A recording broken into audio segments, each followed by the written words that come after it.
NFL players taking a knee during the national anthem is wrong.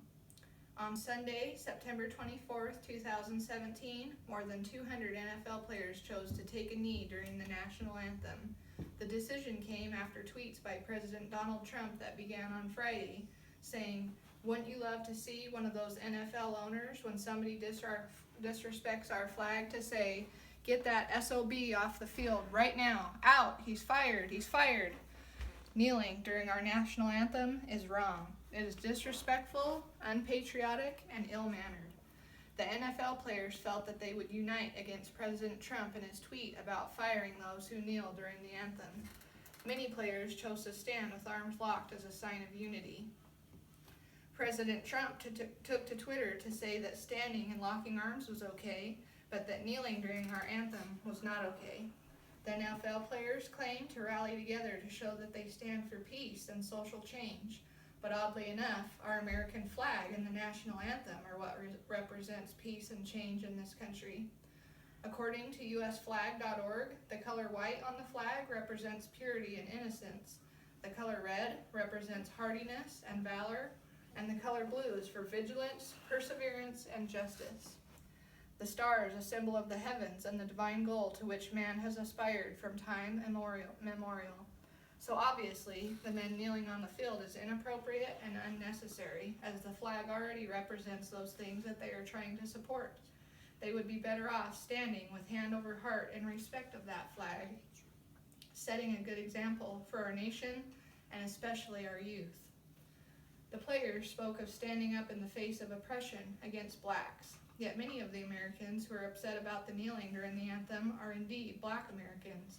Michael Faulkner, former NFL player and pastor, said on the Tucker Carlson show that an NFL game and them kneeling down before the game is not the proper setting for them to express their political angst and their opposition to what is going on outside in the inner cities. First of all, they need to get up and be a part of something to make America better, Faulkner said. Burgess Owens, another black American citizen and former NFL player, said, "I think this is a bridge too far, and we're going to stand against those who take the hope away from our kids. The top elitists, they are using my race. They're bringing misery to my race and using this misery to make sure they keep their power. We need to make sure we're standing up against corporate elitists, liberal elitists like the NFL. I will be boycotting every single team that does this. It's not a black and white problem. It's a democratic black and white elitist problem." Tucker Carlson of Fox News said, "In the end, love of country is all we have." In a poll about whether the athletes should be required to stand during the national anthem, 58% say that they should.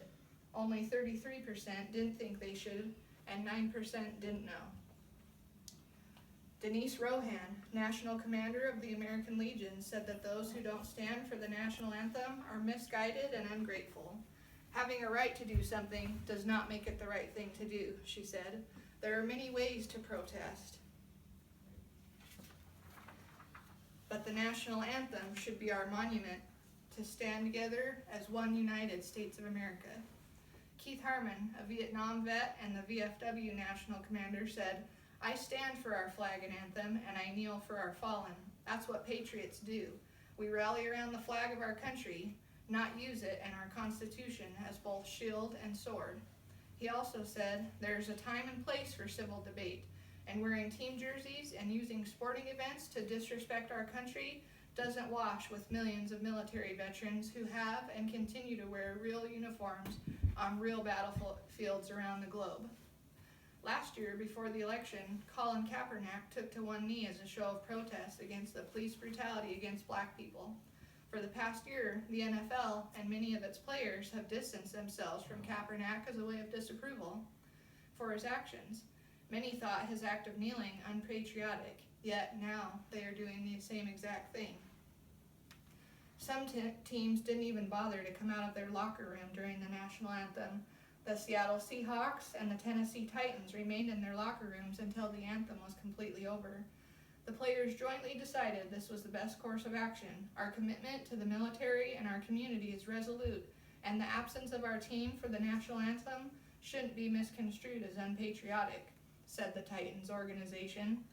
But how else is hiding in your locker room during the national anthem, a time of honor and respect of our nation and its flag, supposed to be construed? Pittsburgh Steelers offensive lineman Alejandro Villanueva, who is an ex-Army Ranger, was the only player on the team to come outside the tunnel and place his hand over his heart during the national anthem. The rest of his team hung back inside the tunnel. Ben Roethlisberger, QB for the Pittsburgh Steelers, says, "The idea was to be unified as a team when so much attention is paid to things dividing our country, but I wish we approached it differently," he said. "We did not want to appear divided on the sideline, with some standing and some kneeling or sitting. As a team, it was not a protest of the flag or the anthem," he said. "I personally don't believe the anthem is ever timed to make any type of protest." Many football players remain standing with their hands on their hearts. Seattle Seahawk and Green Beret Nate Boyer said that he too would always stand during the anthem because of what it means to me personally, he said. "The men and women who laid down their lives for what this piece of cloth represents." As established by these events, kneeling during our anthem is wrong. It is disrespectful, arrogant, and unpatriotic. It is offensive to our soldiers, our veterans, and to many other Americans of all races. The flag already stands for many of the things that they are trying to represent by kneeling, so they need to find another venue to take a stand and support their beliefs. They have many other alternatives, such as donations to their causes or getting out in their communities and making a difference. 58% of Americans feel that the players should stand for the national anthem. I urge you to stand up against the protests that are happening during the NFL games, more importantly, during our national anthem. The anthem is a sign of respect, appreciation, and honor of those who have fought and died for our great nation. It is not a time to play politics or insert your own agenda. It is a time of quiet, reflection, and admiration. It is a time to bow our heads, put a hand on our heart, and honor those who have given so much so this country can remain free, united, and brave. I ask you to sign the petition that would fire those who refuse to stand during our national anthem.